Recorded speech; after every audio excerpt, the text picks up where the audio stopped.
What's up, people? This is Abby here, and welcome back to Doki Literature Club. I'm getting better at saying literature. Let's go. Anyway, let's won this freaking game. Abby, do you like oolong tea?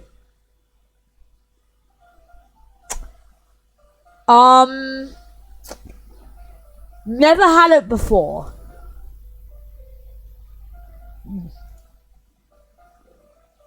It's not good when they're making it, when my parents were making it, though. Anything is fine. Very well. Yuri sets the temperature on the kettle to 200. Ooh. Is that really how hot it is? Now it's time to get the teapot. You really do this properly, don't you? Of course. I shouldn't do any less when I'm making tea for others. Even if I'm not an expert on tea or anything. Don't forget, guys, drop a like if you're enjoying this series. In that case, you'll only be even more impressed. Perhaps I will. Yuri fetches the teapot and begins measuring the tea levels. Comment down below if you can, if there's actually sound on this, because I'm actually not sure if you can hear the game music. I need to know, okay? To my surprise, she even starts humming a little to herself. You must be in a good mood now. Is that so? I was letting it show. And you noticed. I was doing a bit of thinking, and I decided that I would try expressing myself a little bit more. Well, I like a girl who expresses herself. Seriously. It turns out it's not very hard for me to do. When it's you who's around, anyway. That's great, Yuri. Just don't push yourself too much. Yeah, seriously. This classroom's gonna get very awkward if you do. And you've seen what Monica's like. I've seen music videos about this game. That's why I wanted to play it so much. And, I don't think you want to get on Monica's bad side. You're always worrying about me, Abby. It's very endearing. I don't even know. Yuri wasn't kidding. I didn't even know if I can keep up with this. I mean, neither can I. You know, I speak in voice. I watched Yuri pour a cup of tea for each of us. Abby, I have another request. Do you mind if we sit on the floor today? Yeah? What's that? It's a little bit easier on my back. I can read with my back against the wall rather than bending over at my desk. Sorry, I didn't realize. No worries. I just have back pain fairly regularly, so I do my best to manage it. Is that so? I wonder what that is. It smells like it because your posture, right? Always sounds so like that while reading. Yes, I have terrible reading posture. So that's why we should sit on the floor. Fair enough. I'll go ahead and get the book. I retrieved the book from my bag. I have some chocolate as well. It's a bag is full of chocolate candies that I kept hidden from Sayori's candy radar. I take it since it will go well with tea. Yuri and I then sit against the wall with teacups at our side. As if in sync, we assume the same reading position as last time, each holding one half of the book. Except this time, our bodies are even closer to each other. Ooh, I can't see too well. I'm just gonna save here. Ooh, this is getting awkward. Yuri slides closer to our soldiers is touching. How am I supposed to focus on reading like this? Yuri is always kind of cute, but when she's being less apprehensive, it's always more than I can handle. The teacup. Yuri hands me my teacup. Holding it with my hands that start holding the book, I end up in a position that makes it even harder to focus. Because now, I need to worry about making sure I don't accidentally touch his chest. Meanwhile, Yuri hasn't noticed a single thing. She wears her intense reading position, and I can only presume the world around her is fading away. There's kind of candy on the desk. Oh, the later. I use all my willpower to focus on reading. ... After a few minutes, I finally manage to relax a little. I put the teacup between my legs and fumble with the chocolate wrapper. Sorry. I briefly let go of the books and finished opening the wrapper. You can have as much as you want. That's okay. I won't say Kenny. Yeah? You sure? Well, if I touch it then it might get smudges on the pages. You're right. I didn't even think about that. My bad. No need to apologize. I'll hold the book, okay? You sure? Of course. Whoa! Holy moly, this is really good art, people! This is what I want to be like one day. probably not going to happen anytime soon. She holds it so that I don't have any hardest of a time reading from it, but as a result, her left arm is practically resting on top of my leg. Well, in that case, Yuri's already totally focused on reading again. I take a chocolate candy and pop it into my mouth. Then I take another chocolate, and I hold it up to Yuri. She doesn't even look away from the book. She simply parts her lips as if this situation is completely natural. But that means I can't stop here. I apprehensively place the chocolate in her mouth. That's a pretty shape. Just like that, Yuri closes her lips over it. Yuri's expression suddenly breaks. Did I just... Yuri looks at me like she needs to confirm what just happened. Abby, sorry. I guess I shouldn't have done that. Well, you were just helping. That's something that friends do. Oh, I saw that hesitation in that line. I was about to say in her words, but technically it is her words though, but this is a computer game. Right? I mean, not really in this kind of context, but yeah. That's all it was. Yeah. Then you don't need to stop or anything. I see. The situation has gotten really tense. Cross out hands, right? Awkward. This is getting really awkward for me too, and I'm just a person playing this game in real life, and she's just part of the computer game. Code. Game. Whatever. Yuri tries to return to the book, but I can tell just by her expression that even she can't focus now. My heart is pounding. I nervously take another chocolate between my fingers, but this time Yuri's eyes meet mine. How did it even come to this? Yuri doesn't avert her gaze. I notice her chest rising and falling to the rhythm of her breath. I raise my arm. Like before, Yuri parts her lips, but it's different this time. I take the chocolate and place it in her mouth. I feel her hot breath on my fingers. Did the music stop? Is that something I should be worried about? Okay, everyone. Yuri talks back. It's time to share poems. Abby, you can help Yuri put away the tea stuff, right? Yeah, of course. Okay, thanks. The spell's abruptly broken.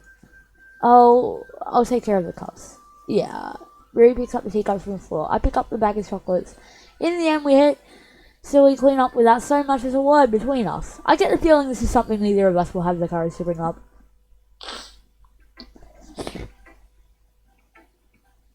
Well, I'm going to share it with Yuri again. Let's see what you've written for today. Yuri says that the poem was a surprised expression on her face. Do you like it? Abby, this one might be even better than yesterday's. How did you even pick up on this so quickly? Just yesterday I was telling you the kind of techniques worth practicing. Maybe that's why. You did a good job explaining. I really wanted to try giving it more imagery. Yuri visibly swallows. Even her hands appear sweaty. I'm not used to this. Used to what? I don't know. It's fine. Take your time. Yuri breathes and collects her thoughts. I know that Yuri likes to think before she speaks, so I offer that patience to her. Yeah. Just being appreciated like this again. Sorry, my ponytail is killing me. It probably sounds really stupid, but seeing someone motivated by my writing, it just makes me really happy. Are you saying you've never shared your writing before? Yuri nods. Appreciated nod. Really? I don't believe it. I really only write for myself. Then besides, people will just laugh at me. You really think that? Again, Yuri nods. Huh. Well, that's just mean. You shouldn't laugh at someone's creativity. Even your close friends? Yuri doesn't respond to that. I wonder why. Anyway, do you want to share the poem you wrote today? Yeah, I do. If it's with you. Oh. The raccoon happened in the dead of night while I was slicing bread for a guilty snack. Ooh. My attention was caught by the scuttering of a raccoon outside my window. That was, I believe, the first time I noticed my tendencies as an unordinary human. I gave the raccoon a piece of bread. My subconscious, well aware of the consequences, well aware that a raccoon that is fed will always come back for more. The enticing beauty of my cutting knife was the symptom. The bread, my hungry curiosity, the raccoon, an urge. The moon's... I can't read that. Something is phased and reflects that much more light off my cutting knife. Oh, where am I? This very same light that glistens in the eyes of my raccoon friend. I slice the bread fresh and soft. The raccoon becomes excited. Or perhaps I'm merely projecting my emotions onto the newly satisfied animal. The raccoon has taken to following me. You could say that we've gotten quite used to each other. The raccoon becomes hungry more and more frequently, so that my bread is always handy. Every time I brandish my cutting knife, the raccoon shows me his excitement. It was a rush of blood. Classic Pavlov conditioning. I slice the bread, and I feed myself again. I was a little more daring with this one than yesterday's. I can see that. It's a lot more metaphorical. I don't know if it's my fault, but I can't begin to imagine what this poem is about. That's right. It's a bit closer to my preferred writing style. Using the poem as a canvas to express this bit of emoji. Oh, I didn't even get to finish that. Yeah, if I take it as at face value, then I can't even figure out what it's supposed to mean. Well, I think it's something that different people can relate to in their own way. I wanted to express the way it feels for me to indulge. I keep skipping too fast. I'm sorry, guys. So sort of things I'm usually forced to keep to myself. So I sometimes enjoy writing about them. Why do you keep them to yourself? Because they're embarrassing, and people would make fun of me. Don't you have anything like that, Abby? Well, yeah, I guess I do. I feel like everyone has a little something like that. The best we can do is respect each other in our individualities. Even if it's difficult sometimes, and some things make us uncomfortable. After all, if I hadn't learned to embrace my own weirdness, I would probably hate myself. I might be ranting a little bit now, but I'm glad that you're a good listener.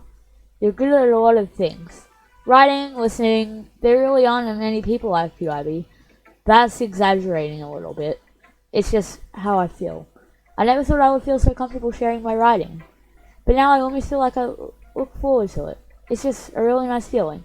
And you ought to thank for that. Aw. She's so sweet. It's nothing, really. Not even she's not actually that sweet in one of the music videos I found, but we'll see. She's nice. Yuri smiles sincerely at me. For just a moment, her timidness seems to disappear. Now what? We're going Natsuki. Well, I can admit it's better than the last one. It's nice to see that you're putting in some effort. That's good. Come on, come to think of it, this kind of reminds me of Sayori's poem from yesterday. Eh? You think so? Yeah, well, I guess if you've been friends with her so long, you might be on the same wavelength. But you never really struck me as her type. Sayori has a type all of a sudden? Well, I don't know, but honestly, how can someone so, fluffy spend so much time with someone like you? It's like she's dragging around a dead weight. Oh, that was a little unnecessary, but think of it this way. If it weren't for me, she'd probably just fly away like letting go of a balloon. If she had wings, my guy. You could say we each take care of each other in our own way. Whatever it is, I don't get it. Oh yeah, I guess I was supposed to show you my poem. Here. Amy likes spiders. You know what I heard about Amy? Amy likes spiders. Inky, wriggly, hairy, ugly spiders. That's why I'm not friends with her. Oh, jeez, you. Amy has a cute singing voice. I heard her singing my favorite love song. Every time she sang the chorus, my heart would pound to the rhythm of the words. But she's like spiders. That's why I'm not friends with her. One time, I hurt my leg really bad. Amy helped me up and took me to the nurse. I tried not to let her touch me. She likes spiders, so her hands are probably gross. That's why I'm not friends with her. Smash like if you disagree with this. Amy has a lot of friends. I always see her talking to people. She probably talks about spiders. What if her friend starts to like spiders too? That's why I'm not friends with her. Doesn't matter if she has other hobbies. It doesn't matter if she keeps it private. It doesn't matter if she doesn't. It doesn't hurt anyone. Oh, I disagree with that last bit. It's gross. She's gross. The world is better off without spider lovers, and I'm gonna tell every. Wow, man. Can't say I like that one. Not bad, right? It's quite a bit longer than yesterday's. Yesterday's was way too short. Just warming up.